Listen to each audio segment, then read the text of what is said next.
চলুন শুরু করি। এই ঘটনাটি এই জুবাইদা আপু ওনার শাশুড়ির কাছ থেকে শুনেছেন। প্রায় 20 বছর আগে নাকি ঘটনাটি ঘটেছিল। যাকে কেন্দ্র করে ঘটনাটি ঘটেছিল সে ছিল এই জুবাইদা আপুর হাজবেন্ডের দূর সম্পর্কের আত্মীয়। মূল ঘটনায় যাবার আগে কিছু তথ্য জানিয়ে রাখা ভালো। গ্রাম বাংলায় পুষ্কল এই শব্দটি প্রচলিত রয়েছে। পুষ্কল পাওয়া এই জিনিসটা আসলে কি? পুষ্কল পাওয়ার নাকি একটা প্রসেস রয়েছে। ওনার শাশুড়ির ভাষ্য অনুযায়ী দীর্ঘ 6 অমাবস্যা ধরে যদি কেউ অসুস্থ থেকে 7ম অমাবস্যার দিন যদি মারা যায়, সেক্ষেত্রে এই 7 নম্বর অমাবস্যার তিথি বা গণ পাওয়ার আগেই তাকে দাফন করতে হবে। অর্থাৎ অমাবস্যার তিথি শুরু হওয়ার আগেই তাকে দাফন করতে হবে। হয়তোবা ওই দিন অমাবস্যা, বাট অমাবস্যার তিথি বা গণ শুরু হয় নাই, তার আগেই দ্রুত দাফন করতে হবে। যদি তা না করা হয়, যদি তিথি বা গণ পাওয়ার পর দাফন করা হয়, সেক্ষেত্রে নাকি ওই মৃতদেহ পুষ্কল পায়। অর্থাৎ সেই মৃতদেহ নাকি ভয়ঙ্কর পিশাচ শ্রেণীর দখলে চলে যায়। আর এই পিশাচগুলো লাশের উপর প্রভাব বিস্তার করতে সক্ষম, লাশের মধ্যে ঢুকে ভয়ঙ্কর ধরনের অ্যাক্টিভিটি গুলো করতে সক্ষম। আর যদি পরিপূর্ণভাবে একবার এই পিশাচ শ্রেণীর জিন ওই লাশের উপর পুরোপুরি দখল নিতে পারে, তাহলে ভয়ঙ্কর সমস্ত আলামত শুরু হয়ে যায়। তবে এটা একদিনে কিন্তু তারা নিতে পারে না, ধীরে ধীরে নেয়। ঘটনাটি ঘটেছিল বাগেরহাট জেলার মোড়লগঞ্জ উপজেলায়। যাকে কেন্দ্র করে ঘটনাটি ঘটেছিল তিনি ঠিক একই রকম ভাবে 6 অমাবস্যা ধরে অসুস্থ ছিলেন। এক পর্যায়ে তিনি 7 নম্বর অমাবস্যার দিন মারা যান। তখন এই পুষ্কল পাওয়ার ব্যাপারটা প্রচলিত থাকলেও বিষয়টা তখন কেউ আমলে নেয়নি। কেউ কল্পনা করতে পারেনি যে ভয়ঙ্কর কিছু ঘটতে পারে। পরিবারের লোকজন 7-5 না ভেবে সুবিধা মতো দাফন করে দেয়। দুর্ভাগ্যবশত 7 নম্বর অমাবস্যার তিথি পাওয়ার পর দাফন করা হয়। প্রথম সবকিছু ঠিকই ছিল, কিন্তু আস্তে আস্তে শুরু হয় ভয়ের তাণ্ডব নৃত্য। মানুষজন দিন দুপুরে ভয় পেতে শুরু করে। যেখানে সেখানে ভয়ঙ্কর অবয়বের ছায়ামূর্তি দেখা যেত। কখনো কখনো যিনি মারা গেছেন তার রূপ নিয়ে এই ছায়ামূর্তি সে ভয় দিত। ওই এলাকায় গাড়ি চলাচলের সময় অ্যাক্সিডেন্ট আশঙ্কাজনক হারে বেড়ে গিয়েছিল। ড্রাইভারদেরকে জিজ্ঞেস করে জানা যেত যে তারা হঠাৎ করে দেখতে পেত যে গাড়িতে আগুন লেগে গেছে, কিন্তু পেছনে ফিরে তাকালে দেখা যেত যে কোনো আগুন নেই। মানে তারা যে গাড়িটা চালাচ্ছে সেই গাড়িতে আগুন লেগে গেছে। লুকিং গ্লাস সহ আরো যে গ্লাসগুলো দিয়ে গাড়ির ভেতরে বাইরে দেখা যায়, সেগুলোতে দেখা যেত গাড়ির পিছনে আগুন লেগেছে। তখন ওই গাড়ির নিয়ন্ত্রণ নিতে গিয়ে বা থামাতে গিয়ে নিয়ন্ত্রণ হারিয়ে ফেলতো, আর তখনই দুর্ঘটনা ঘটতো। আর একটা ব্যাপার হলো, ওই আগুনের কারণে এদিক ওদিক তাকানোর যে একটা টেন্ডেন্সি তৈরি হতো, যিনি ড্রাইভিং সিটে বসে আছেন তখন কিন্তু সামনের দিক থেকে তার ফোকাস সরে যেত, তখনই দুর্ঘটনা ঘটতো। দুর্ঘটনা ঘটে যারা মারা গেছে তারা তো কিছু বলতে পারে, কিন্তু যারা জীবিত ছিল তারা কিন্তু এই বিষয়টা বলেছিল। আর অনেকে দুর্ঘটনা ঘটলেও ওভাবে আহত হয় নাই, তারা আরো ভালো করে বলতে পেরেছে। তো এই কারণেই মূলত বিভিন্ন দুর্ঘটনাগুলোর মধ্যে একটা যোগসূত্র মানুষ বের করে ফেলতে পারে। রাতে তো দূরে থাক, লোকজন দিনের বেলাতেও বাইরে বের হওয়ার সাহস আর পাচ্ছিল না। এলাকার মসজিদে নামাজ পড়াটাও কঠিন হয়ে গিয়েছিল। নামাজ পড়তে দাঁড়ালে দেখা যেত মসজিদে আগুন লেগে গেছে, বাইরে গেলে দেখা গেছে তো কই আগুন তো নাই। রাতের বেলা আবার ভয়ঙ্কর প্রাণীর হুঙ্কার শোনা যেত, যেটা আগে কখনো শোনা যেত না। আপনারা একবার চিন্তা করুন, মসজিদের উপরও মায়াজাল সৃষ্টি করে ফেলেছে, কি ভয়ঙ্কর ব্যাপার। এইভাবে প্রায় 2 মাস চলে যায়। এক পর্যায়ে এলাকার মানুষ অতিষ্ঠ হয়ে যায়। তখন এলাকার ইমাম সহ আরো বেশ কিছু সম্মানিত লোকজন, চেয়ারম্যান সকলে মিলে একটা আলোচনায় বসেন। কেননা এইভাবে চলতে থাকলে তো এলাকায় বসবাস করা যাবে না, এই এলাকা ছেড়ে অন্য কোথাও চলে যেতে হবে। এটা একটা বিরান এলাকায় পরিণত হবে। মানে এই এলাকাটা মানুষ ছাড়া করার জন্য একটা পায়তারা চলতেছে, এছাড়া তো অন্য কোনো উদ্দেশ্য তারা বুঝতে পারছেন না।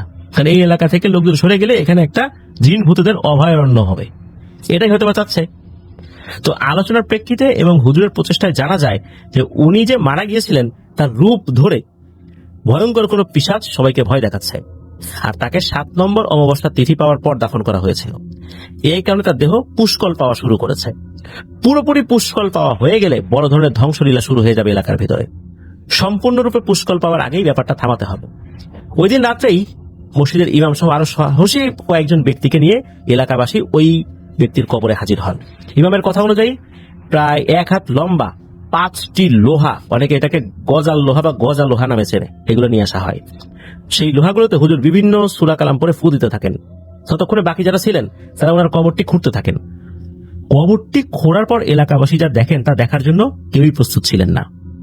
কবর খোঁড়ার পর দেখা গেল এই যে মাসখানেক হয়ে গেছে, এই দেহটি একদম তাজা, দেখে মনে হচ্ছে যে একটু আগে দাফন করা হয়েছে।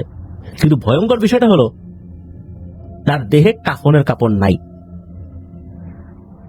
শুধু 6 ইঞ্চির মতো কাফনের কাপড় এক পাশে পড়ে আছে, তাও ছেঁড়া অবস্থায়।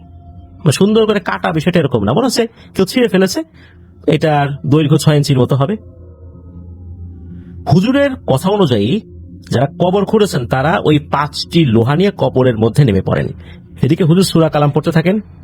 হুজুর এবার হাতুড়ি দিয়ে ওই 5টা গজাল লোহা লাশের শরীরের বিভিন্ন অংশে পুঁতে দিতে বলেন, 2টা হাতে, 2টা পায়ে, আর সবশেষ বুকের উপরে। যখন হাতুড়ি দিয়ে এই লোহা গাঁথার কাজ শুরু হয় তখনই লাশটা নড়াচড়া শুরু করে, লাশটা গোংরাতে শুরু করে। এক পর্যায়ে লাশটি চিৎকার করে ছটফট করতে থাকে। এটা দেখে উপস্থিত লোকজন অনেক বেশি ভয় পান। তারা চিন্তা করে, আরে এ তো জীবিতই ছিল, জীবিত অবস্থায় মনে হয় দাফন করা হয়েছে। কেউ কেউ তো ভয়ে বাসার দিকে দৌড় দিয়েছেন, অনেকে ওখানে অজ্ঞান হয়ে পড়ে গেছেন। এই সমস্ত কর্মকাণ্ড দেখে হুজুর এক পর্যায়ে ভয় পান, কেননা উনি এই ধরনের কাজ এর আগে কখনোই করেন নাই, শুধু ওনার ওস্তাদের মুখে শুনেছেন। আর এই কাজ করতে গিয়ে যদি থামিয়ে দেওয়া হয় তাহলে কিন্তু কারো আর নিস্তার নাই, সবার মৃত্যু নিশ্চিত। হুজুর তো বুঝতে পেরেছিলেন যে এখন থামা যাবে না। এদিকে কবরের মধ্যে আরো যারা নেমেছেন তারা তো ভয় পাচ্ছেন মারাত্মক। তারপর তারা সাহসী ছিলেন, আল্লাহর উপর ভরসা করে কাজ ওনারা সম্পন্ন করেন। বুকে যখন ওই গজা লোহা পুঁতে দেওয়া হয়েছে তখন লাশটি একদম নিস্তব্ধ হয়ে যায়। হুজুর তখন বলেন, এবার লাশের মুখ চেক করো। কাফনের কাপড়ের বাকি অংশ লাশের মুখের মধ্যেই পাওয়া যেতে পারে। এরপর কি হয়, মুখটা যখন চেপে ধরা হয়, আমরা অনেক সময় পাশের গাল চেপে ধরলে মুখটা একটু হা হয়ে যায়, ওইরকম ভাবে যখন চেপে ধরা হয় তখন দেখা গেল যে এই কাপড়ের কাপড়টা টুকরো টুকরো, ছোট ছোট টুকরো। এটা কিরকম, যদি আমরা একটা কাগজ হাতে নিয়ে দাঁত দিয়ে কামড় দিয়ে একটু একটু করে ছিঁড়ি, কিরকম ওই রকম মনে হচ্ছে কাপড়ের কাপড়টা একটু একটু করে ছিঁড়ে ছিঁড়ে ছিঁড়ে ছিঁড়ে মুখের মধ্যে নিয়েছে। আর এত বড় একটা কাপড়ের কাপড় একটু একটু করে ছিঁড়ে ছিঁড়ে ছিঁড়ে ছিঁড়ে মুখের মধ্যে নিয়েছে, মুখটা কিন্তু ফুলে ওঠে নাই, স্বাভাবিক। তার মুখের ভিতর থেকে ওই একটু একটু করে টুকরা নিতে নিতে নিতে নিতে নিতে নিতে একদম সর্বশেষ যে টুকরাটা সেটাও নিয়ে আসা হয়। দেখা গেল যে একটা স্তূপ হয়ে গেছে। কাপড়ের কাপড়টা একদম ছোট না, একটা পরিপূর্ণ বয়স্ক মানুষের কাপড়ের কাপড়টা অনেক বড়ই হয়। তো সেটা যদি অনেকগুলো টুকরো করা হয় তাহলে এক জায়গা করলে তো সেটা একটা ছোটখাটো ঢিবির মতো হয়ে যাবে। এগুলো একটু ফাঁপা ফাঁপা থাকে, কাপড় একটার উপর একটা রাখার এরকম ঢিবির মতো দেখা যায়, ওরকম হয়ে গিয়েছিল। বোঝা গেল যে দাঁত দিয়ে একটু একটু করে কামড়ে কামড়ে এই জিনিসগুলো মুখের মধ্যে পুড়েছে। এরপর হয়তোবা তার পাকস্থলীতে চলে যেত, আর যখন চলে যেত তখনই পুষ্কল পাওয়াটা সম্পূর্ণ হতো। আর একবার পুষ্কল পেয়ে গেলে ওই পিশাচ শ্রেণীর জিনটা ওই এলাকার সব মানুষকে একদম নাজেহাল করে ছাড়ত। আর ওই জিনকে তখন আল্লাহ ছাড়া আর কেউ ঠেকাতে পারতো না, অন্য শক্তিশালী জিনেরা এসেও ওর সাথে পেরে উঠতো না। এরপর ওই লাশকে আবার উপরে তোলা হয়, নতুন করে গোসল করিয়ে নতুন করে কাফনের কাপড় পরিয়ে দাফন করা হয়। এরপর আল্লাহর রহমতে এই সমস্যা একদমই থেমে যায়, আবার স্বাভাবিক হয়ে যায় সবকিছু। তবে এই যে হুজুর, উনি তো আসলে এই কাজটাতে অভ্যস্ত ছিলেন না, উনি তো পূর্বে এই কাজ করেন নাই, শুধু ওনার ওস্তাদের মুখে এই কাজের প্রক্রিয়া সম্পর্কে জেনেছিলেন।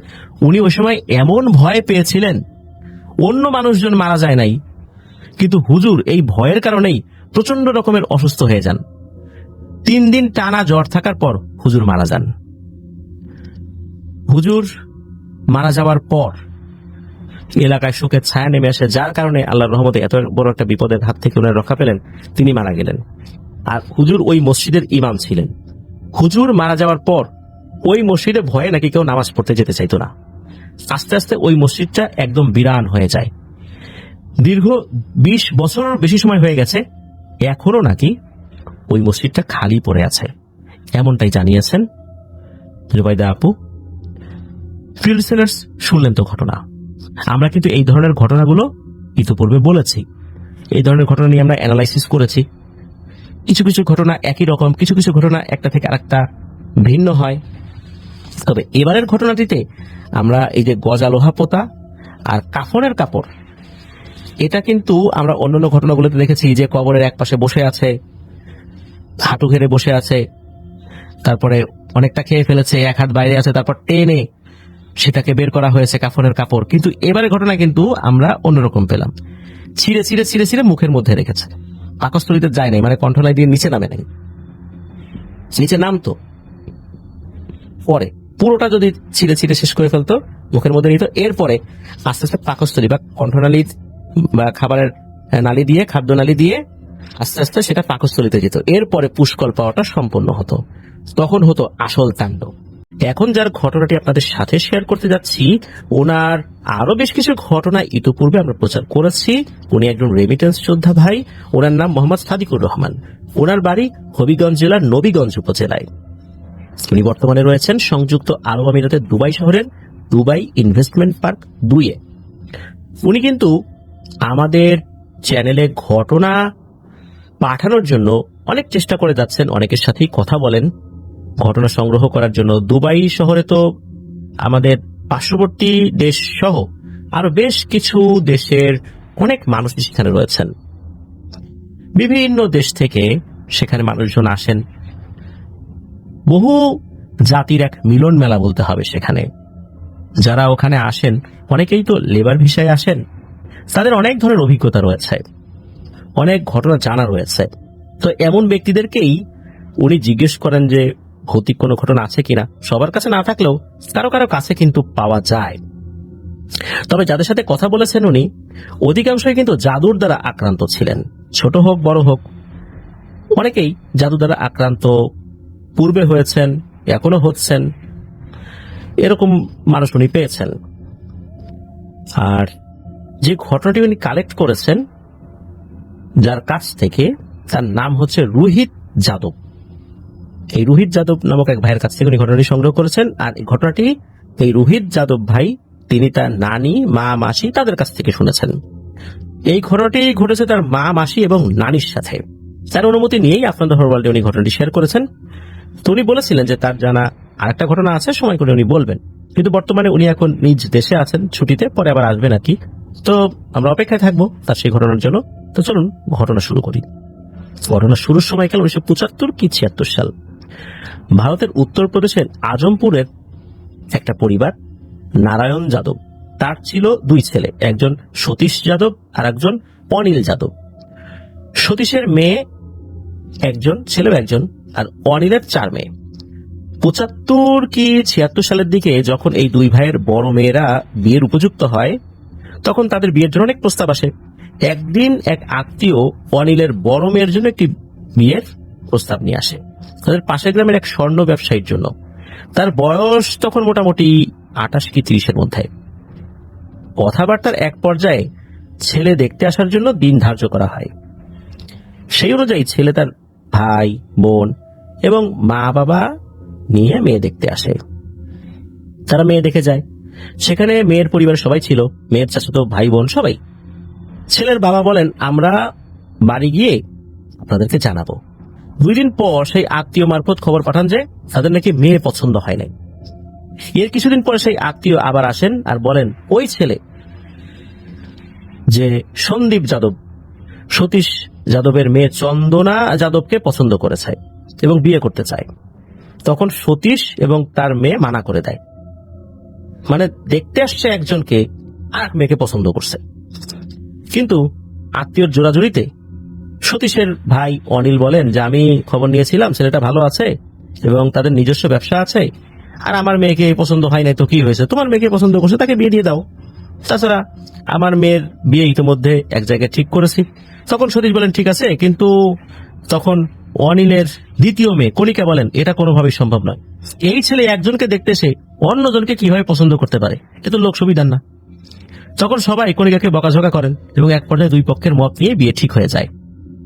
অনিল এবং সতীশের মেয়ের বিয়ে একই দিনে হয়। চন্দনার বিয়ের প্রায় 1.5 বছর পর তার একটা মেয়ে সন্তান জন্ম হয়। এভাবে তার 2টি মেয়ে এবং একটা ছেলের জন্ম হয়। তাদের পরিবারটি খুব সুখের ছিল, তাদের ছেলে মেয়েরা বড় হয়। কিন্তু সমস্যা হলো তাদের মেয়ের বিয়ের বয়স হওয়ার পরেও, তারা যথেষ্ট সুন্দর হওয়ার পরেও তাদের বিয়ে হচ্ছিল না। বিয়ের প্রস্তাব আসতো, ছেলেপক্ষ দেখার জন্য আসতো, জানাবে বলে চলে যাওয়ার পর কেউ আর কিছুই জানাতো না। আবার কেউ কেউ মেয়ের অনেক সমস্যা দেখাতো। অনেকে বলতো পুরোহিত মানা করেছে, এই মেয়ের সাথে বিয়ে হলে অমঙ্গল হবে, ইত্যাদি ইত্যাদি কত কথা। এর মধ্যে আবার ছেলেরও বিয়ের বয়স হয়েছে, সেও চাইছে বিয়ে করবে, এমনকি সে একটা মেয়েকেও পছন্দ করেছে। তখন তার মা বাবা ছেলের বিয়ে করিয়ে দেন, কিন্তু মেয়েদের বয়স 24-25 বছর হওয়ার পরে তাদের বিয়ে হচ্ছে না। তারা অনেক পুরোহিতের কাছে গিয়েছে, পুরোহিতরা বিভিন্ন পূজা যজ্ঞের কথা বলেছে, কিন্তু কোনো কাজ হয়নি। সেগুলো করেছে কিন্তু কাজ হয়নি। এক পুরোহিত বলেছিলেন এই সমস্যা কাটাতে হলে গাছের সাথে নাকি আগে বিয়ে দিতে হবে। তখন চন্দনা এবং তার স্বামী মেয়েদের ভালোর জন্য তাই করেন, কিন্তু এই সমস্যার কোনো সমাধান হয় না। গাছের সাথে বিয়ে দেওয়ার একটা রেওয়াজ আছে, পুরোহিত বলেছিলেন যে এই ধরনের সমস্যার ক্ষেত্রে এটা করলে নাকি কেটে যায়। এসব কিছু দেখে তাদের ছেলের বউ শাশুড়িকে বলেন, মা, এদের বিয়ের সমস্যাগুলো আমার কাছে স্বাভাবিক মনে হচ্ছে না। আপনি আমার বাবার সাথে একবার কথা বলেন। আমাদের গ্রামে একজন বয়স্ক পুরোহিত আছেন, তিনি আবার তন্ত্রবিদ্যায় পারদর্শী। 2 দিন পরে চন্দনা এবং তার স্বামী তাদের ছেলের বউকে সাথে নিয়ে ছেলের শ্বশুর বাড়িতে যায়। সেখানে চন্দনা তার বিয়াইকে সবকিছু বলেন। তখন তিনি চন্দনাকে নিয়ে সেই পুরোহিতের কাছে যান, গিয়ে তারা পুরোহিতকে সবকিছু বলেন। তখন পুরোহিত বলেন, আমি কাল আপনাদের বিষয়টি জানানোর চেষ্টা করব, আপাতত আজ আমার বাড়িতে একটা পূজা আছে, সেখানে যান। পরদিন পুরোহিত তার এক ছাত্রের মাধ্যমে খবর পাঠান। খবর পেয়ে চন্দনা তার স্বামী এবং ওই বিয়াই সহ ওখানে গিয়েছেন। পুরোহিত মশাই তাদেরকে বলেন যে তোমার ছেলে মেয়ের উপর জাদু করা হয়েছে, এই জাদুটি অনেক পুরনো, এটি তোমার, অর্থাৎ চন্দনার দিকে আঙ্গুল তুলে বলে এটা তোমার জাদু, তোমার মাধ্যমে তোমার ছেলে মেয়েদের উপর করা হয়েছে। এই জাদুর ফলে শারীরিক কোনো ক্ষতি হবে না, তবে তোমার মেয়েদের বিয়ে হবে না। আর একটা জিনিস হবে না, তোমার ছেলের কখনো বাচ্চা হবে না। এসব কথা শুনে চন্দনা অবাক হয়ে যায়, কে তাদের এমন ক্ষতি করতে পারে? পুরোহিত বলেন, এই জাদু অনেক দীর্ঘদিন ধরে করার কারণে এটি খুবই ভয়ঙ্কর আকারে প্রভাব ফেলেছে। চন্দনা সমাধান চাইলে তখন পুরোহিত মশাই বলেন, আমি এর সম্পর্কে আর তথ্য নেয়ার পরে দেখি কি চিন্তা ভাবনা করতে পারি, মানে আরো তথ্য নিতে চাইলেন আর কি, যে কি কোনো সমাধান করতে পারি কিনা, আমাকে আরো কিছু সময় দেন, এরকমই বলেন আর কি। 7-8 দিন পরে আবার পুরোহিত মশাই খবর দেন। তো তারা পুরোহিতের কাছে যান। তো পুরোহিতের কাছে যাওয়ার পর পুরোহিত কিছু ভয়ঙ্কর তথ্য দেন। তিনি বলেন, আমার সাথে থাকা জিন আমাকে বলেছে এই জাদুটি খুবই নিকট এক আত্মীয় করেছে, এই চন্দনার নিকট আত্মীয় করেছে হিংসার বশীভূত হয়ে। তবে এই জাদুর জন্য যে সকল জিন চালান দেওয়া হয়েছিল, তারা চন্দনার ছেলে মেয়ের জন্মের পর সবসময় তাদের নজরে নজরে রাখত, কিন্তু তারা নিজেদের উপস্থিতি জানান দিত না কখনোই। কারণ জাদুর অন্যতম একটা শর্ত ছিল, এমন কিছু করা যাবে না যাতে কেউ বুঝতে পারে যে তাদের উপর কালো জাদু করা হয়েছে বা জিনের প্রভাব আছে। আর এই জাদুর কার্যকারিতা বাড়ানোর জন্য প্রতি বছর কালী পূজার সময় একটা করে বলি দেওয়া হতো। এই পর্যন্ত সব ঠিকই ছিল, কিন্তু যখন মেয়েগুলো বড় হয়ে যায়, তখন তাদের সাথে থাকা জিনগুলো মেয়েদের পছন্দ করতে শুরু করে। দীর্ঘদিন থাকার কারণে এই মেয়েদের প্রতি তাদের একটা আকর্ষণ সৃষ্টি হয়, যার কারণে এখন এই জিনগুলোই এই মেয়ের বিয়ে হতে দিচ্ছে না, জাদুর প্রভাব এবং এই জিনেদের নিজেদের পছন্দের কারণে। তিনি আরো বলেন, এর সমাধান মোটেও সহজ হবে না, কারণ এরা প্রতি বছর বলি পাওয়ার কারণে আর কালো জাদুর কারণে অনেক শক্তিশালী হয়ে উঠেছে। তখন চন্দনা পুরোহিতকে জিজ্ঞেস করেন, এই ক্ষতি কে করেছে আমাকে বলুন, আমি তার পায়ে পড়ে হলেও মাফ চাইব। অনেক জোরাজুরি করার পর পুরোহিত বলেন, এই সমস্যা শুরু হয়েছে তোমার বিয়ে থেকে। তোমার স্বামী যখন তোমার বোনকে দেখতে গিয়েছিল, তখন তার ছোট বোন তোমার স্বামীকে পছন্দ করে, কিন্তু সন্দীপ তোমাকে পছন্দ করে। যখন সন্দীপ খবর দেয় যে মেয়ে পছন্দ হয় নাই, তখন তোমার ছোট চাচাতো বোন খুশি হয়েছিল, কিন্তু যখন সন্দীপ তোমাকে বিয়ের প্রস্তাব দেয় তখন সে বাধা দিয়েছিল।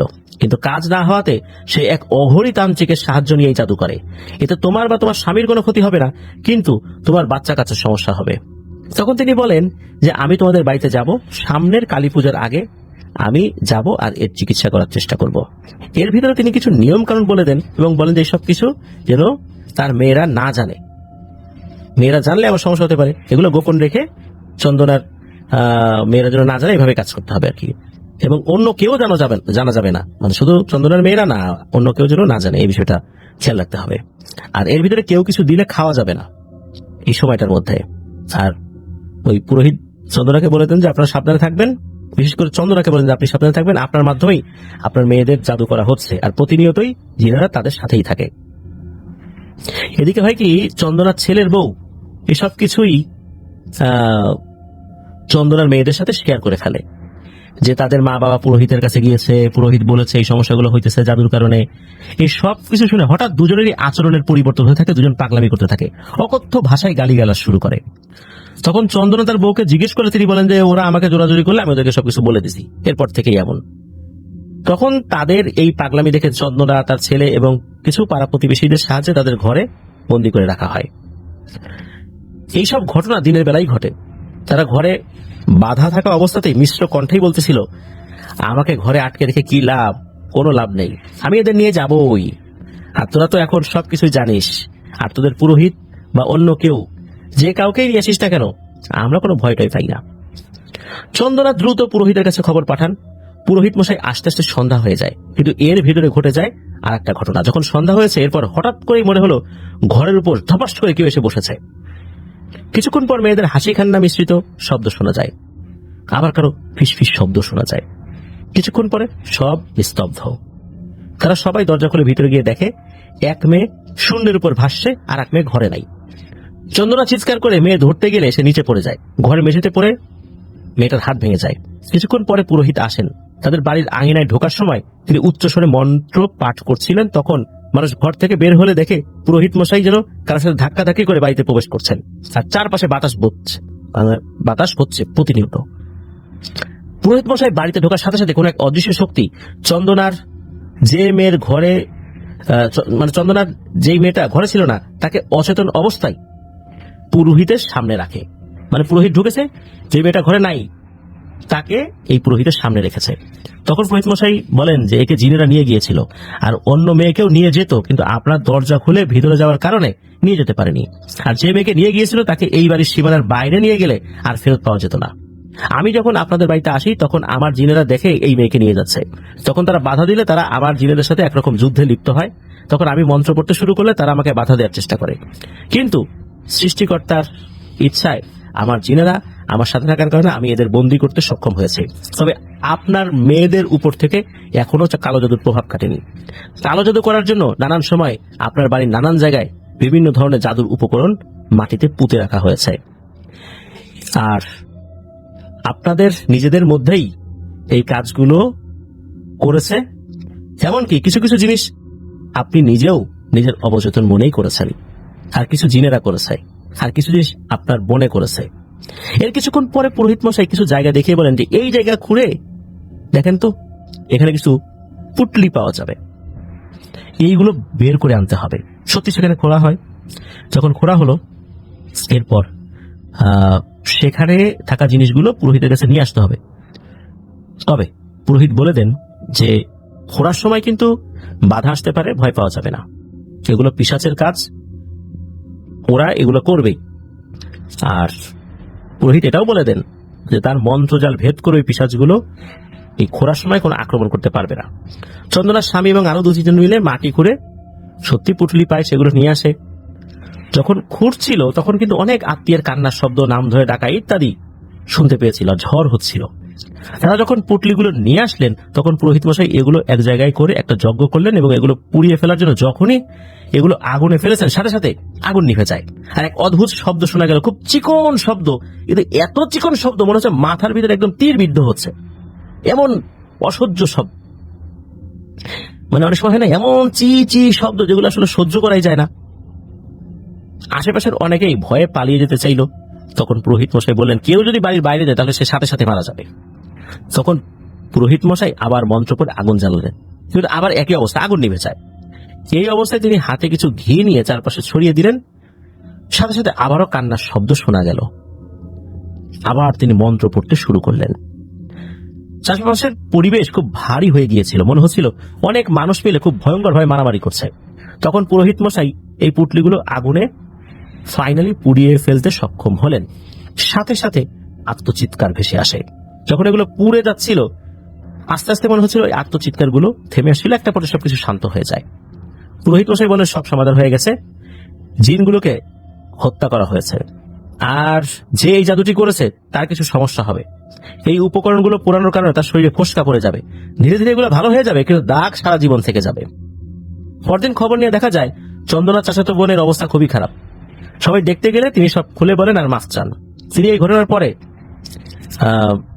আসলেই মারাত্মক কিছু সমস্যা ফেস করেছিলেন, বিশেষ করে তার এক চোখে ফোসকা পড়েছিল এবং এর কারণে তার এক চোখ অন্ধ হয়ে গিয়েছিল। অনেক চিকিৎসা করা হয়েছিল, মৃত্যুর আগ পর্যন্ত তার ওই চোখ ভালো হয় নাই। 2002 সালের দিকে চন্দনার মেয়েদের সবারই বিয়ে হয়ে যায়। চন্দনার বড় মেয়ে স্বামী সন্তান সহ আল আইন নামক একটা স্থানে বসবাস করেন, এমনটাই বলেছেন সাদিকুর রহমান ভাই। প্রিয় লিসেনার্স, আপনারা একবার ভাবুন কি ভয়ঙ্কর ব্যাপার। জাদু করা হয়েছিল একজনের উপর, কিন্তু তার থেকে তার সন্তানদের উপরও সেই জাদু চলে এসেছে। আর জিনেরা দীর্ঘ সময় ধরে এদের সাথে থাকতে থাকতে এই মেয়েদেরকে পছন্দ করেছে, এখন জিনেরাই এদেরকে বিয়ে হতে দিচ্ছে না। কি একটা ভয়ঙ্কর ব্যাপার। এই যে এরকম বিয়ে বন্ধের জাদু, এগুলো কিন্তু অহরহ হচ্ছে। এরকম বেশ কিছু পরিবার পাবেন যে সেই পরিবারের মেয়েদের আর বিয়েই হয়নি, অনেক বয়স হয়ে গিয়েছে, বার্ধক্যে চলে গেছে, বিয়ে হয়নি। আল্লাহ তাআলা জন্ম, মৃত্যু, বিয়ে এই তিনটা তার কাছে রেখেছেন, এটা সত্য। তবে জাদুর মাধ্যমে এই ক্ষতিগুলো কিন্তু করা যায়। যেখানে রাসূলুল্লাহ সাল্লাল্লাহু আলাইহি ওয়াসাল্লামকে অসুস্থ করে ফেলা হয়েছিল, আর আমরা তো কিছুই না। বিয়ে বন্ধের জাদুগুলো অনেক পুরনো, এই জাদুগুলো হাজার হাজার বছর আগে থেকে হয়ে আসছে। পবিত্র কোরআনেও এই বিষয়ে ইঙ্গিত রয়েছে, কিভাবে একজনের সাথে আরেকজনের বিরোধ সৃষ্টি করে দেওয়া যায়। এই টাইপের জিনিসগুলো কিন্তু পবিত্র কোরআনেও ইঙ্গিত দেওয়া আছে, যেগুলো পসিবল জাদুর মাধ্যমে, এখনো চলমান রয়েছে। আপনাদের পরিবারের কারোর সাথে যদি এই ধরনের সমস্যা চলমান থাকে, অনতিবিলম্বে ভালো কোনো রাকির কাছে যান, তার পরামর্শ নিয়ে রুকিয়া করে এই সমস্যার সমাধান করুন। তা না হলে কিন্তু এই বিয়েগুলো সচরাচর হয় না। আমি এমনও ঘটনা শুনেছি যে একটা মেয়ের চেহারা খুবই সুন্দর, তাকে কোনো যখন ছেলে দেখতে আসে, সাথে সাথে মানে সবার মুখ চোখ কালো হয়ে যায়। এত সুন্দর চেহারা, কিন্তু তাকানোর সাথে সাথে মনে হচ্ছে যে তারা পরে ভয়ঙ্কর কিছু দেখতেছে। তারা সেখান থেকে চলে যাওয়ার পর কিছু জানায় না। এটা তো গেল মেয়েদের কথা। ছেলেদের ক্ষেত্রে এরকম সমস্যা হয়। ছেলেদের ক্ষেত্রে যদি বিয়ে বন্ধের জাদু করা হয়, তাহলে দেখা যাচ্ছে যে ওই ছেলের মাথার চুল অনাকাঙ্ক্ষিতভাবে পেকে যেতে থাকে, মাথার চুল পড়ে যেতে থাকে, চেহারায় বার্ধক্যের ছাপ অতি দ্রুত চলে আসে, শরীরে দুর্বলতা চলে আসে, চাকরি ক্ষেত্রে বিভিন্ন ধরনের সমস্যা দেখা দিতে থাকে, চাকরি ক্ষেত্রে বিভিন্ন ধরনের সমস্যা, এটা নিয়ে সে অনেক পেরেশানিতে থাকে, যার কারণে বিয়ের চিন্তাও তার মাথায় ওইভাবে আসতে চায় না। তারপরে যাও কথা হয় সেটাও ভেঙে যায়, বলে ছেলের মাথার চুল পেকে গেছে, চুল পড়ে গেছে, বয়স্ক দেখা যায়, এ কথা বলে মেয়েরাও বিয়ে ভেঙে দেয় মেয়ের পরিবার থেকে। এরকমও কিন্তু হয়, ছেলেদের ক্ষেত্রেও হয়। এই জন্য এই আলামতগুলো দেখে আমরা সতর্ক হই। আর আমরা যেটা করব সেটা হচ্ছে 5 ওয়াক্ত নামাজের পর কিছু সেলফ রুকিয়া আছে, সেগুলো করার চেষ্টা করবো ইনশাআল্লাহ।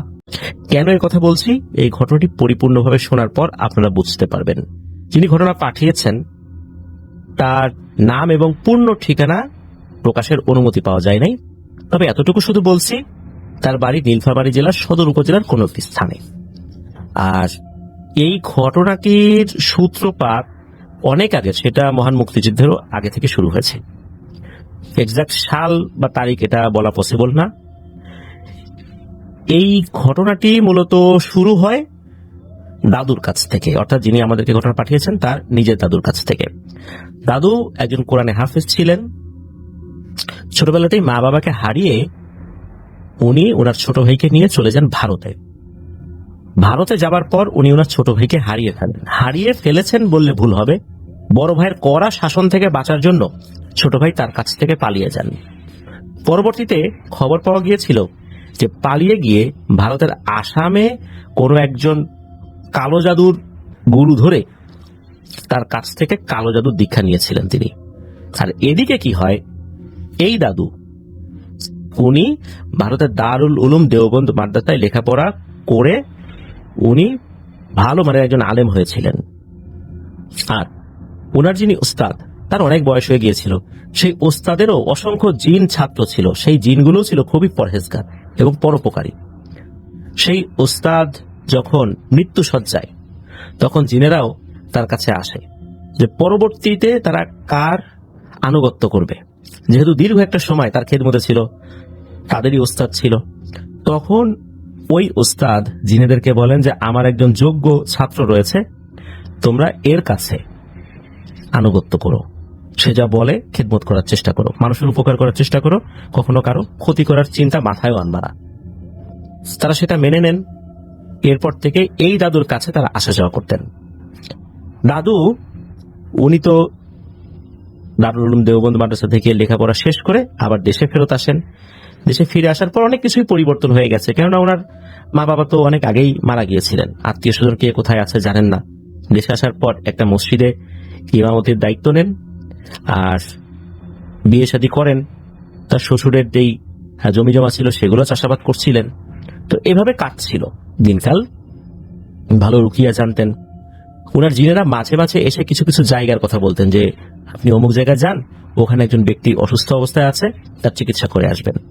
তো জিনেদের কাছ থেকে তথ্য পেয়ে উনি সেখানে যেতেন। আমরা কিন্তু বিভিন্ন ঘটনায় দেখেছি যে কোনো মানুষ খুব অসুস্থ, কালো জাদু বা বিভিন্ন সমস্যার কারণে আক্রান্ত হয়ে আছে, হঠাৎ করে পাগল কিসিমের একজন লোক আসছে বা ফকির গোছের একজন লোক আসছে, এসে তার ট্রিটমেন্ট করেছে, আবার চলেও গেছে, কোনো বিনিময় নেয় নাই। সে যে কোথা থেকে আসছে, কোথায় চলে গেল কেউ জানেও না। এই ধরনের ব্যাপারগুলো আমরা দাদুর যে ব্যাপারটা সেটা থেকে কিছুটা আঁচ করতে পারি যে ঠিক এমনই কিছু ব্যক্তি থাকেন যিনারা যাদের কাছে তথ্য দেয় যে অমুক জায়গায় অসুস্থ ব্যক্তি আছেন, আপনি সেখানে যান। তো দাদু কিন্তু এরকম যেতেন। এই জন্য আমরা বিভিন্ন ঘটনায় কিন্তু এই টাইপের তথ্যগুলা দেখি। তো যাই হোক, দাদু একবার তার জিনেদের মাধ্যমে তথ্য পেলেন যে কুষ্টিয়া বা তার আশেপাশে কোনো একটা জায়গায় যেতে হবে কোনো একটা রোগীর চিকিৎসা করতে। দাদু কোনো কিছু না ভেবেই জিনেদের দেওয়া তথ্য অনুযায়ী রওনা দিয়েছেন। বাসায় বলেই যান যে কোথায় যাচ্ছেন, আর বাড়ির লোকজন এগুলো নিয়ে কখনো কোনো আপত্তি করতো না, কারণ দাদুকে মাঝে মাঝেই চিকিৎসা করতে কিছু অপরিচিত জায়গায় যেতে হতো। ঠিকঠাক রোগীর চিকিৎসা শেষ করে আবার চলেও আসতেন। কিন্তু ওখানে গিয়ে তো আটকে গেছেন, কেননা দুরারোগ্য ব্যাধিতে আক্রান্ত, জটিল সমস্যায় আক্রান্ত এক রোগীর চিকিৎসা করার পর আল্লাহর রহমতে যখন রোগীটা সুস্থ হয়ে যায়, তখন এলাকাবাসী ওনাকে আর ছাড়বেন না, বলে যে হুজুর আপনি যেতে পারবেন না, আপনি আমাদের এলাকাতেই থাকেন। এখন হুজুর বলে তা কি হয় নাকি, আমার বউ বাচ্চা আছে, আর শ্বশুরবাড়ি জমি জমা দেখাশোনা করি, সেখানে মসজিদের ইমামতির দায়িত্ব পালন করি, আমাকে তো যেতেই হবে। কিন্তু ওই এলাকার লোকজন মানে এমন স্ট্রাইক করে বসলো, দাদু আর ওখান থেকে আসতেই পারলেন না। দাদু বললেন ঠিক আছে, থাকবো ইনশাল্লাহ, এখানেই থাকবো। তো ওখানেই একটা মসজিদের খেদমতে দাদু থেকে গেলেন, আর মাঝে মাঝে বাড়িতে আসতেন। বাড়ির লোকজনেরও এই বিষয়টা নিয়ে কিছুটা আক্ষেপ থাকলেও ওইভাবে কোনো অভিযোগ ছিল না, কারণ মানুষের খেদমত করাটাই দাদুর একটা অন্যতম কাজ হয়ে গিয়েছিল। কারণ দাদু যেই কাজগুলো করতেন, যেমন চাষাবাদের কাজ করা, এগুলো তো অন্য লোকও করতে পারবে। ওই মসজিদের ইমাম তো আরেকজনকেও রাখা যাবে। যে এলাকায় মানুষজন দাদুর মতো ব্যক্তিকে কদর করেছেন, সেখানে অবশ্যই মানুষের খেদমতের প্রয়োজন আছে। এই চিন্তা করে হয়তো দাদু সেখানে ছিলেন। তো দাদু মাঝে মাঝে আসতেন, বাড়িতে আসতেন, বাড়ির দেখাশোনা করতেন, সন্তানাদিদেরকে সময় দিতেন, আবার চলে যেতেন। তো এভাবে আসা যাওয়া উনি করতেন, রেগুলারই করতেন। এটা নিয়ে ওরকম না যে দীর্ঘদিন উনি বাড়িতে আসতেন না, বিষয়টা এরকম না। দাদুর কিন্তু 7টা সন্তান হয়েছিল। দাদু 10 বছর কুষ্টিয়াতে ছিলেন। তো সকালবেলা, ভোরবেলা, বিশেষ করে ফজর নামাজের পরে মক্তব পড়াতেন। এলাকার যে বাচ্চা কাচ্চারা রয়েছে তাদেরকে তালিম দিতেন, দীক্ষা দিতেন। দাদু তো শুরু থেকে এই কাজটা করতেন। একবার হয় কি, দাদু লক্ষ্য করেন একটা লোক প্রতিদিন মসজিদের বাইরে এসে দাঁড়িয়ে থাকে, দাদু কিভাবে পড়াচ্ছে সেটা দেখে। দাদু ভেবেছিলেন কোন রোগীর আত্মীয় স্বজন কিনা, আমার সাথে কোনো কথা টথা বলবে কিনা, কিন্তু না, সে কিছু বলে না। পড়ানো শেষ হলে লোকটা চলে যায়। দাদুই একদিন কৌতূহল বশত মক্তব ছুটির পর ওই লোকটা চলে যাবার আগেই তার সাথে গিয়ে কথা বলেন। তো লোকটার মধ্যে কোনো অস্বাভাবিকতা লক্ষ্য করেন, স্বাভাবিক একজন মানুষ, ভালোভাবেই কথা বলেন, কথা বলে চলে যায়। পরের দিন এসে দাদুকে বললেন যে আমার তো একটা মেয়ে আছে, আপনি যদি অনুমতি দেন তাহলে আপনার কাছে কেউ পড়তে পাঠাবো। তো এলাকার বাচ্চা ছেলে মেয়েরা তো আসতোই দাদুর কাছে পড়তে।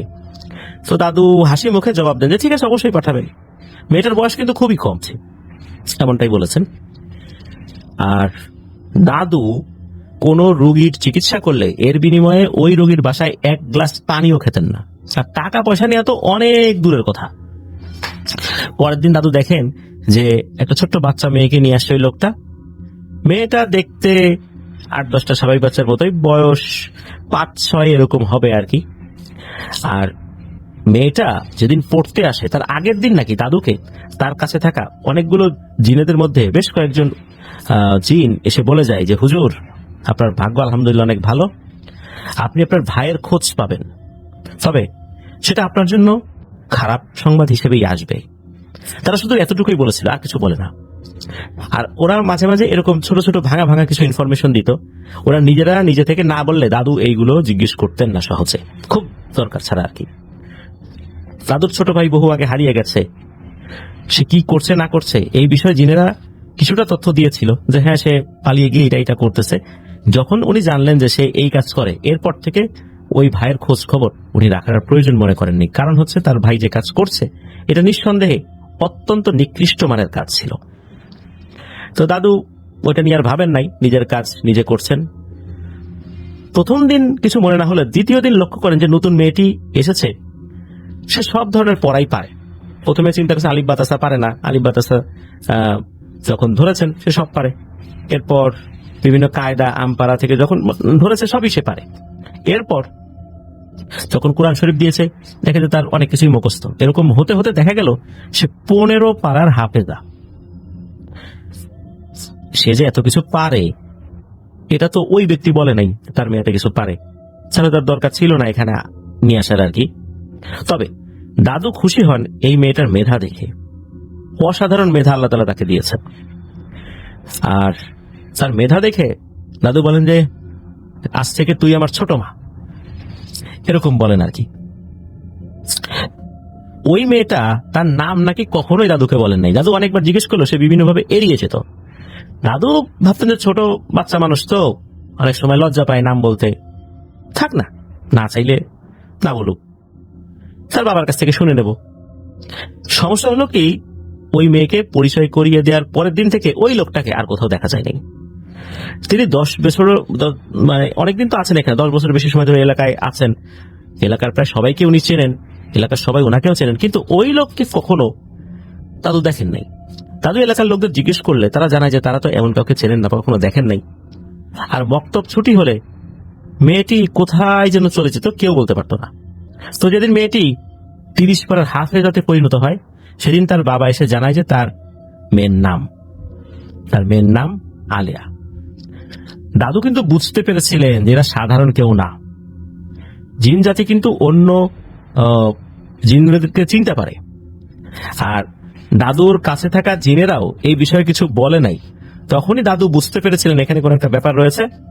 আর দাদু যখন বুঝতে পেরেছিলেন, পরবর্তীতে তার কাছে থাকা জিনেদেরকে জিজ্ঞেস করলেও তার জিনেরা বলেছিল যে এই মেয়েটার বিষয়ে তারা এখন কোনো কিছু বলবে না, সময় হলে দাদু জানতে পারবে, এই বিষয়ে কোনো ধরনের কোনো কথা বলা নিষেধ। তো দাদু বুঝতে পারেন ব্যাপারটা কি, কিন্তু আর কোনো তথ্য দাদু জানার চেষ্টাও করেন নাই। এভাবে কেটে যায় আরো প্রায় 2 বছরের মতো। একবার হয় কি, বর্ষাকাল, দাদুর প্রচন্ড জ্বর, ওষুধ খাওয়ার মতো টাকা নাই তার কাছে। দাদু পড়ে আছেন নামাজের চকিতে। তখন রাত কত হবে দাদুর ঠিক মনে নাই, কারণ তিনি এশার সালাত আদায় করার পর নিজের ঘরে এসে ছোট যে চৌকিটা ছিল সেখানে বসেছেন। জ্বর বাড়তে থাকলে সেখানেই উনি কাঁপতে কাঁপতে পড়ে যান, ঘুমিয়েও যান। এক পর্যায়ে ঘুম ভাঙে একটা মেয়েলি গলার ডাক, দাদুকে ডাকছে আব্বা আব্বা বলে। দাদু ভালোভাবে শোনেন কিন্তু বের হবার সাহস করেন না, কারণ বাইরে প্রচন্ড বৃষ্টি হচ্ছিল। আর উনি চিন্তা করছেন যে এত রাতে কোন মেয়ে তাকে ডাকবে। আর তাছাড়া দাদু যেহেতু অনেক রুকিয়া করতেন, খারাপ জিনের তো অভাব ছিল না তার শত্রু হিসাবে। তো যখন বারবারই ডাকটা আসছে, দাদু বলেন যে ওখানে কে? তখন ওপার থেকে উত্তর আসে, আব্বা আমি আলেয়া, ভিতরে আসবো? দাদু বলে যে তুমি যে আলেয়া, এর প্রমাণ কি? তখন বাইরে থেকে সূরা ইয়াসিন তেলাওয়াত করে শোনায়। দাদু তখন বুঝতে পারেন দুষ্টু জিনেরা কখনোই সূরা ইয়াসিন তেলাওয়াত করতে পারবে না, বিশেষ করে যারা ক্ষতিকারক জিন, যারা পিশাচ প্রেমী জিন। তখন দাদু বলেন দরজা খোলাই আছে, ভিতরে আইমা। তখন দাদু দেখেন একটা যুবতী মেয়ে ঘরে প্রবেশ করে। এটা দেখে তো দাদুর খটকা লাগে। 2 বছর একটা বাচ্চা মেয়ে এত বড় হয় নাকি? কারণ 2 বছর হলো মেয়েটা চলে গেছে, 2 বছর তার সাথে দেখা সাক্ষাৎ নাই। দাদু তখন চিন্তা করছেন যে সর্বনাশ, এ তো সূরা ইয়াসিন পড়তে পারছে, কিন্তু এটা একটা ধোঁকা, ক্ষতি করার জন্য সে ঢুকে পড়ছে। যেহেতু উনি অনুমতি দিয়ে দিচ্ছেন, এখন তো সে ঢুকে পড়ছে, এবার তো বিপদ আছে। আর উনি খুব অসুস্থ, ভালোভাবে কথাই বলতে পারছেন না। এমত অবস্থায় শক্তিশালী করে রুকিয়া উনি যে করবেন, সেটা ওনার জন্য ওই সময়ে সম্ভবপর হচ্ছিল না। তখন হয় কি, ওই আলেয়া সে বুঝতে পারে যে ব্যাপারটা কি। আলেয়া বলেন যে, ভয় পাবেন না আব্বা, আমি সেই আলেয়াই। আমি এদিক দিয়ে যাচ্ছিলাম একটা কাজে, তখন দেখলাম যে আপনি জ্বরে অনেক কষ্ট পাচ্ছেন, আপনার জন্য কিছু ওষুধ খাবার নিয়ে আসছি। তো দাদু দেখেন যে একটা ব্যাগ তার হাতে আছে, আর বলেন যে আরো কিছু খরচপাতিও আছে, পরবর্তী যদি কোনো বিশেষ ওষুধ লাগে যাতে দাদু কিনে নিতে পারেন। টেবিলের উপর ব্যাগটা রেখে আলিয়া চলে যায়। আর যাওয়ার সময় দাদুকে বলে যায়, কয়েকদিন পর আপনার জন্য 4টা ভালো সংবাদ আছে, ইনশাল্লাহ চিন্তা করবেন না। এর মধ্যে একটা আমি এখনই দিয়ে যাচ্ছি, সেটা হলো গত 7 দিন আগে আপনার একটা ছেলে সন্তান হয়েছে। ছেলেটার নাম এখনো রাখা হয় নাই, কারণ আপনি যাবেন তারপর নাম রাখবে। তবে আমার তরফ থেকে একটা নাম প্রস্তাব করছি, নাম রাখবেন মোহাম্মদ ওলিউল্লাহ। এটা মেয়ে হিসেবে আপনার কাছে আমার অনুরোধ। দাদু তখন ওঠেন, উনি দেখেন ব্যাগের ভিতরে কিছু চিড়া গুড় এগুলো রাখা হয়েছে। দাদু সেই চিড়া গুড় খেয়ে আবার শুয়ে পড়েন, ঘুমিয়ে যান। ঘুম ভাঙে ফজরের ওয়াক্তে, উনি মসজিদে যান, আজান দেন। উনি দেখেন তার জ্বর একদমই নেই, একদম সেরে গেছে। ওষুধ খাওয়ার কোনো দরকার হয়নি, ওই চিড়া গুড় খেয়েই আল্লাহর রহমতে তার জ্বর ভালো হয়ে গেছে।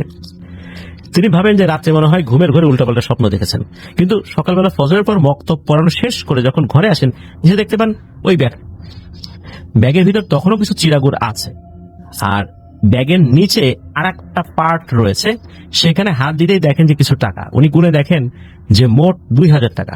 তখনকার সময় 2000 টাকা কিন্তু অনেক টাকা। তিনি আর দেরি না করে বাসার উদ্দেশ্যে রওনা দেন। গিয়ে দেখেন সত্যিই তার একটা ছেলে হয়েছে, আর তখনও তার নাম রাখা হয়নি। দাদু এসে নাম রাখেন মোহাম্মদ ওলিউল্লাহ। আর এই ওলিউল্লাহ হচ্ছেন আমাদেরকে যিনি ঘটনা পাঠিয়েছেন তার বাবা। দাদু সব ঠিকঠাক করে 1 মাস পর আবার সেই মসজিদে আসেন। তার আরো 3 থেকে 4 মাস পরে সেই আলেয়া পড়ি আসেন। তখন দাদু মাগরিবের নামাজ শেষ করে বসে আছেন মসজিদের বারান্দায়। আলেয়া পড়ি এসে দাদুকে বলে যে, আপনাকে আমার সাথে যেতে হবে। দাদু বলে, কোথায়? তখন সে সরাসরি বলে না, বলে যে না যেতে হবে, এখন বলবো না। দাদু তো যদি রাজি হয়ে যায়, না না বললে যাব না। আর দাদু মূলত যেতে চাচ্ছিলেন না, এর পিছনে কারণ আছে। কারণ হচ্ছে দাদু মসজিদ থেকে আর ছুটি নিতে চাচ্ছিলেন না। কয়েক মাস আগেই বাসায় গিয়েছিলেন, দীর্ঘ সময় ছিলেন, আবার ছুটির কথা বলবেন মসজিদ কমিটির কাছে। কারণ এলাকার লোকজনও চায় না যে উনি আসলে দীর্ঘ সময় বাইরে থাক, কারণ এলাকার লোকজন বিভিন্ন সমস্যায় তার কাছে আসে। উনি না থাকলে অনেকেই বেশ মুসিবতে পড়ে যান। এই জন্য দাদু আনইজি ফিল করছিলেন যে আবার ছুটি চাবো। আর দাদু তো জানতেন না যে কোথায় যাব, কতদিনের জন্য যাব, এটাও তো একটা বিষয়। তো আলেয়া পরীর অনেক অনুরোধের পর শেষমেশ দাদু রাজি হন, যান তার সাথে। তারা হাঁটতে হাঁটতে একটা নদীর ধারে আসে।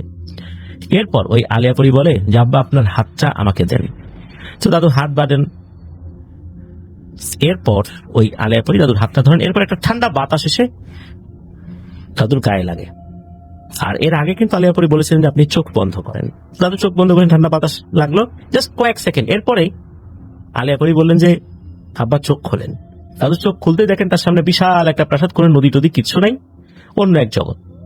দাদুকে বিশ্রামের জন্য একটা বিশাল রুম দেওয়া হয়। দাদু দেখেন তার জিন ছাত্রদের মধ্যে অনেকেই আছে সেখানে। তাদের সাথে দাদু কথা বলেন। কথা বলে জানতে পারেন যে আগামীকাল এই আলেয়া পরীর বিয়ে, মূলত এই জন্যই তাকে এখানে নিয়ে আসা হয়েছে। অনেকের সাথে খোশ গল্প করেন। আর যেই লোকটা এই আলেয়া পরীকে দাদুর কাছে নিয়ে এসেছিল তার সাথেও দেখা হয়, তার সাথে অনেক গল্প গুজব করেন আর কি। এরপর এক জিন ছাত্র এসে এই আলেয়া পরীর আসল পরিচয় জানায়। সেটা হচ্ছে এই যে যাকে বাবা মনে করা হয়েছিল, সে মূলত আসলে বাবা নয়, সে এই গোত্রেরই একজন জিন। আর এই আলেয়া পরী মূলত এই গোত্রের সর্দারের মেয়ে। এরা অত্যন্ত শক্তিশালী প্রজাতির জিন, কিন্তু এরা যত শক্তিশালী তত বিনয়ী এবং ভালো। পাকিস্তানের করাচির কোন একটা জায়গার আর একটা শক্তিশালী গোত্রের সর্দারের ছেলের সাথে, বড় ছেলের সাথে এই আলেয়া পরীর বিয়ে হবে। এই জন্যই মূলত দাদুকে এখানে নিয়ে আসা হয়েছে। তো দাদুকে রাতের বেলা খাবার দেয়া হয়, বিশাল একটা মাছের মাথা পুরোটাই দাদুকে দেয়া হয়েছিল। দাদু আরো বিভিন্ন জিনিস খেয়েছিলেন, তবে ওনার খাবারগুলো অনেকটা আমাদের জগতের মতোই, বিভিন্ন সবজি, ভাত, মাছ এগুলো খেয়েছিলেন আর কি। দাদুর ক্ষুধাও লেগেছিল মারাত্মক। পরের দিন আলেয়া পরীর বিয়ে। আলেয়া পরীর বাবা এসে দাদুকে অনুরোধ করেন যে বিয়েটা আপনি পড়াবেন। দাদু তো অবাক হয়ে যান যে আসলে জিনেদের বিয়ে পড়ানো, তাদের নিয়ম কারণে কিছু পার্থক্য রয়েছে। অন্যান্য নিয়ম কারণ সবই এক, কিন্তু তাদের বিষয়ে ক্ষেত্রে কিছুটা পার্থক্য নাকি রয়েছে। কি পার্থক্য এটা জানার নাই। এ বিষয়টা করানো যাবে কি যাবে না, উনি ওরা জিন ছাত্রদের দিকে যখন তাকান তখন তারা নাকি মাথা নেড়ে সায় দেয় যে হ্যাঁ আপনি পড়ান। এরপর উনি বিয়ে পড়ান, সবকিছু ঠিকঠাক মতো হয়ে যায়। এরপর দাদুকে নিয়ে যাওয়া হয় একটা ঘরে, সেখানে রাখা ছিল বড় বড় হাড়িতে সোনার কয়েন বা মোহর, অনেক দামি দামি অলংকারও ছিল। তখন ওই সর্দার অর্থাৎ আলেয়া পরীর বাবা বলেছিলেন যে আপনি আমার মেয়ের বিয়ে পড়িয়েছেন, হাদিয়া তো কিছুটা প্রাপ্য অবশ্যই আপনি, আর আপনি আমার মেয়ের শিক্ষাগুরু, আমার মেয়েকে দীক্ষা দিয়েছেন, তার উস্তাদ, আপনি এখান থেকে যত ইচ্ছা তত নিয়ে যেতে পারেন। একথা শোনার পর দাদু বলেন যে মেয়ের বিয়ে যদি বাবা পড়ায়, বাবা কি মেয়ের বিয়ে পড়ানোর জন্য হাদিয়া নিতে পারে? একথা শুনে সর্দার অনেক খুশি হন এবং বলেন যে আপনার ব্যাপারে যা যা জেনেছি আর শুনেছি সবই সত্য। আমার মেয়ে সত্যি একজন সঠিক ওস্তাদের কাছেই দীক্ষা নিয়েছে। আমি কথা দিচ্ছি যতদিন আমার এই গোত্র থাকবে, বংশ পরম্পরায় আমার গোত্র আপনার পরিবারের পাশে থাকার চেষ্টা করবে ইনশাল্লাহ। আল্লাহ ব্যতীত কেউ আপনার পরিবারের কোনো ক্ষতি করতে পারবে না। এরপর দাদুকে আবার সেই মসজিদে রেখে যাওয়া হয়। দাদু ফিরে এসে দেখেন অনেক কিছু বদলে গেছে। সকলে ভেবেছিল দাদু কাউকে কিছু না বলে বাড়ি চলে গেছে। বাড়িতেও চিঠি পাঠানো হয়, কিন্তু সেখান থেকে চিঠির উত্তর আসে দাদু নাকি বাসায় ফিরে আসেন নাই। 1 বছর পর দাদুর সন্ধান মিলল আজ, কিন্তু দাদুর হিসাবে সেখানে মাত্র 3 দিন ছিলেন। দাদু ইন্তেকাল করেছেন 2020 সালে। দাদুর বয়স হয়েছিল 120 বছরেরও বেশি, কিন্তু দাদুকে দেখলে মনে হতো তার বয়স 65-66 এরকম। এমনকি তার যে ছেলেরা রয়েছে পাশাপাশি দাঁড়ালে মাঝে মাঝে নাকি কোনো ছেলের বয়স বেশি দেখা যেত দাদুর থেকে, এমনটা মনে হতো। শরীরে বার্ধক্যের তেমন কোনো ছাপ ছিল না, অনেকটাই সুস্থ স্বাভাবিকভাবে হাঁটাহাঁটি করতেন আল্লাহর রহমতে। এই 120 বছর প্লাস বয়সেও উনি প্রতিদিন 1 কিলোমিটার হেঁটে দূরের বাজারে যেতেন। আর আমাদেরকে যিনি ঘটনা পাঠিয়েছেন, ওনার বাবা চাচারা 9 ভাই বোন, বাবা চাচা পুপুরা 9 ভাই বোন। কিন্তু দাদুকে যদি কেউ জিজ্ঞেস করতো যে আপনার সন্তানাদি কয়জন, দাদু উত্তর দিতেন 10 জন, তার 10 জন ছেলে মেয়ে। তো 10 জন ছেলে মেয়ে 9 জনকে তো চিনি, আর একজন কই, সে কোথায় থাকে? দাদু এই কথার উত্তর সেভাবে দিতেন না, সবসময় এড়িয়ে চলতেন যে আছে এক জায়গা আছে আর কি, সবই কি আর বলা যায় নাকি, এইভাবে এড়িয়ে যেতেন। উনি ওনার মতো করে বলতেন আর কি। শুধু বাড়ির লোকেরাই জানতেন যে ওই একজন আসলে কে। তিনি আর কেউ নন, তিনি হচ্ছেন সেই আলেয়া পরী, যাকে ওনারা বড় ফুপু বলে সম্বোধন করেন। এই যে আমাদেরকে যিনি ঘটনা পাঠিয়েছেন বড় ফুপু বলে সম্বোধন করেন। তো এই বড় ফুপুর কিন্তু এখন একটা ছেলে একটা মেয়ে আছে। তাদের নামগুলো সুন্দর সুন্দর, রস্য ই দিয়ে শুরু। আর এই আলেয়া পরী এখনো এই বাড়িতে আসেন, ওই পরিবারের সবাই দেখতে পায়, কিন্তু বাইরে কেউ দেখতে পায় না। আর যেদিন আসেন তার আগের দিন বাড়ির কাউকে স্বপ্নে দেখান যে বাড়িঘর পরিষ্কার পরিচ্ছন্ন রাখতে। যখন আসেন বেশিরভাগ সময় নাকি ড্রয়িং রুমে বসে সকলের সাথে কথা বলে চলে যান, সকলের খোঁজ খবর নেন। আর এই বড় ফুপুর 2 ছেলে মেয়েকেও কিন্তু এই দাদুই কোরআনে হাফেজ বানিয়েছেন। আর এই 2 জন নাকি মাত্র 1 সপ্তাহে 30 পারার কোরআনে হাফেজ হয়েছিলেন। এটা একটা অবিশ্বাস্য ব্যাপার বলতে হবে। আল্লাহ তাআলা চাইলে অনেক কিছুই সম্ভব, আলহামদুলিল্লাহ। প্রিয় লিসেনার্স, আমি শুরুতে বলেছিলাম যে এই ঘটনাটি বিশেষ একটা কারণে অন্যান্য ঘটনাগুলো থেকে আলাদা।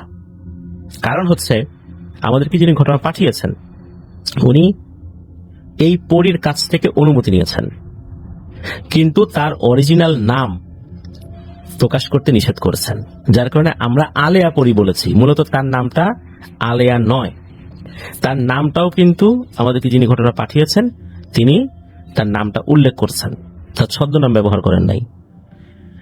জিনেদের ক্ষেত্রে আসল নাম প্রকাশিত হলে সমস্যা হতে পারে, এমনটাই জানিয়েছেন। আর উনি এই ঘটনা প্রচারের অনুমতি দিয়েছেন যে ঠিক আছে বলতে পারো, আমার নাম বলা যাবে না, এমনকি যিনি ঘটনা পাঠিয়েছেন তার নামটা বলা যাবে না, পূর্ণ ঠিকানা বলা যাবে না, এই জন্য আমরা আংশিক ঠিকানা বলেছি। আপনাদের হরওয়াল সম্পর্কে তাকে বলা হয়েছে, এমনকি তাকে নাকি কিছু কিছু ঘটনার অংশ বিশেষ শোনানোর চেষ্টা করেছেন। সব শোনার পর উনি খুশি হয়েছেন যে আমাদেরকে নিয়েও কেউ কি ঘটনা বলে এভাবে। তখন উনি অনুমতি দেন, ওনার অনুমতি সাপেক্ষেই এই ঘটনাটি আমরা প্রচার করলাম। আশা করছি যে এই ঘটনাটিও আমাদেরকে যিনি পাঠিয়েছেন, আমরা তো আলিয়াপুরি বলে সম্বোধন করলাম, তার নাম তো এটা না আসলে, তো তিনি হয়তোবা এই ঘটনাটাও শুনবেন ওই ভাইয়ের কাছ থেকে। তো আপনাদের হরওয়ার্ল্ডের পক্ষ থেকে তার জন্য শুভকামনা রইল।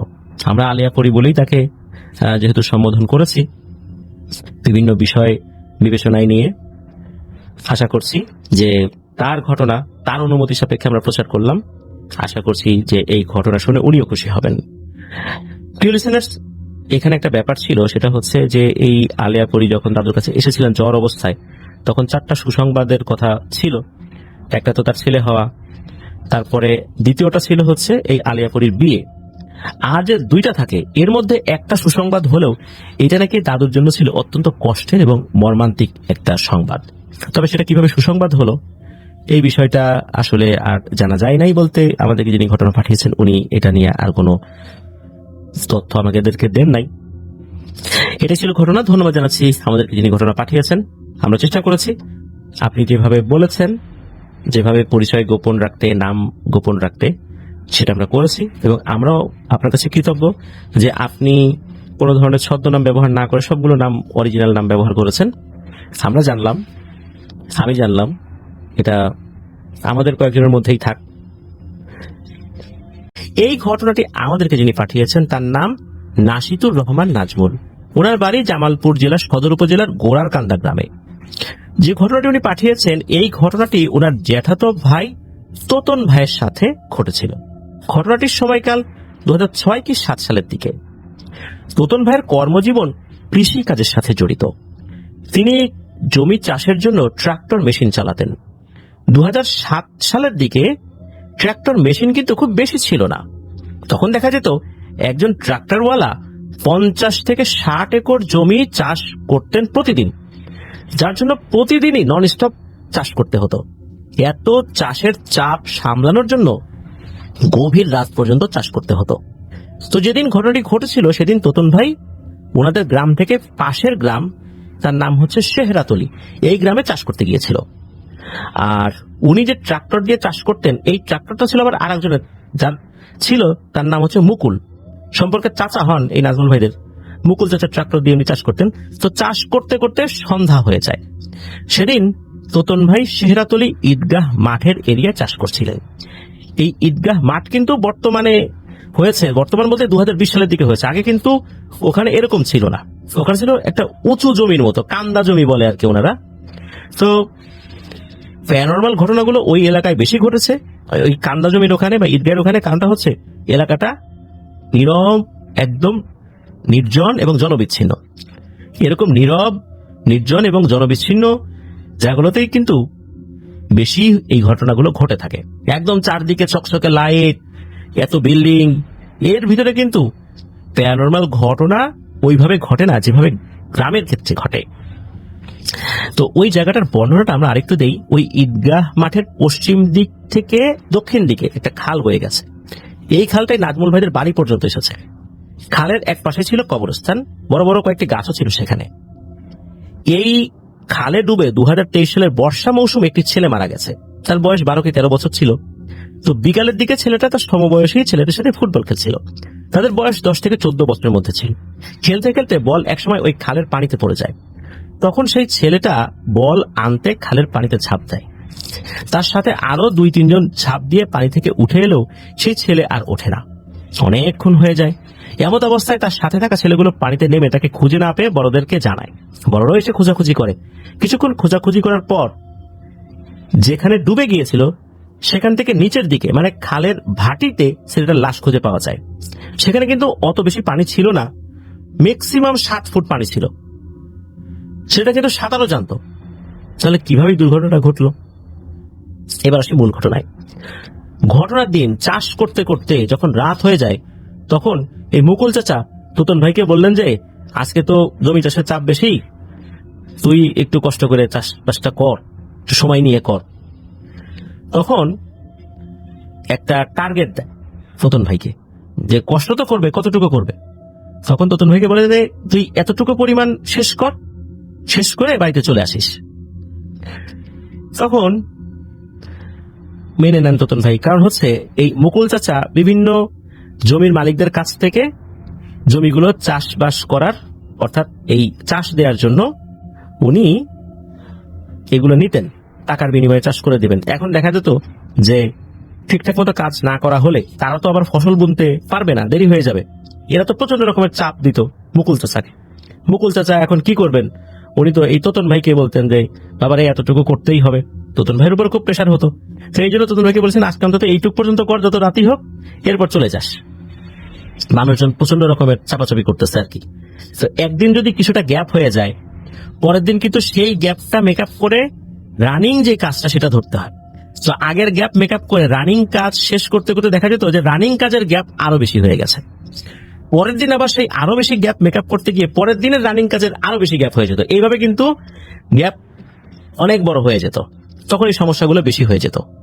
এই জন্য একটা নির্দিষ্ট পরিমাণ অংশ ওই রাত্রে দেখিয়ে দিয়েছিলেন মুকুল চাচা তোতন ভাইকে।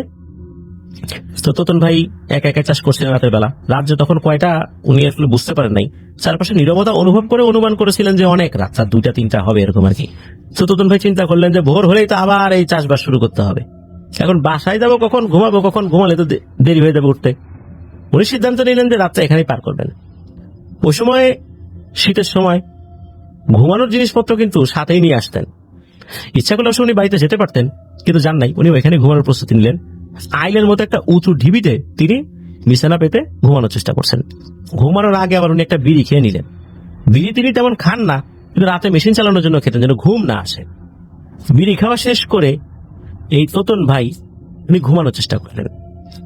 ঘুম যখন আসে আসে ভাব, তখন হঠাৎ করে মনে হলো তার বুকটা ভারী ভারী লাগছে, যেন বুকের উপর কিছু বসে আছে। বুকে প্রচন্ড চাপ অনুভব করলেন। তখন তিনি কি করলেন, ঘুম ঘুম চোখে আর একটা বিড়ি ধরালেন। তখন আবার এই চাপটা নাই। যখন বিড়ি শেষ হলো তখনই আবার তার শরীরটা অবশ হয়ে আসছে। সারাদিন পরিশ্রম করেছেন, তাই হয়তোবা ওনার শরীরটা এমন করছে। ঘুমানোর চেষ্টা করছেন আবারও ওনার কাছে মনে হলো যে বুকের উপর প্রচন্ড ভারী কিছু উঠে বসেছে। চোখটা এবার তিনি খুলে ঝাপসা আলোতে যা দেখলেন তা দেখে তো তার গলা শুকিয়ে যায়। তিনি দেখলেন যে একটা অবয়ব তার বুকের উপরে বসে আছে এবং গলা চেপে ধরে রেখেছে। এইটা দেখে তিনি গায়ের সর্বোচ্চ শক্তি দিয়ে সেখানে সবকিছু ফেলে দিয়েছেন, এক ভৌ দৌড়, একটানা দৌড়ে সরাসরি মুকুল চাচার বাড়িতে এসে হাজির। তখন বাড়িতে শুধু মুকুল চাচার বাবা ছিলেন, অন্যরা আত্মীয় বাড়িতে বেড়াতে গিয়েছিল। তো মুকুল চাচার বাবাকে সব ঘটনা খুলে বললে তিনি তখনই তাকে এই লোহা আগুনের উপর দিয়ে, সেটা আবার বিশেষ প্রক্রিয়ায় পানি, মানে এটা কিভাবে করে আমি ঠিক বলতে পারবো না, যে লোহা আগুনে দিয়ে সেটা আবার পানির মধ্যে ভিজিয়ে একটু লবণ ছিটিয়ে এরকমই আর কি হয়তো বা হবে আর কি। তো এটা এই পানিটা খাওয়ান আর কি।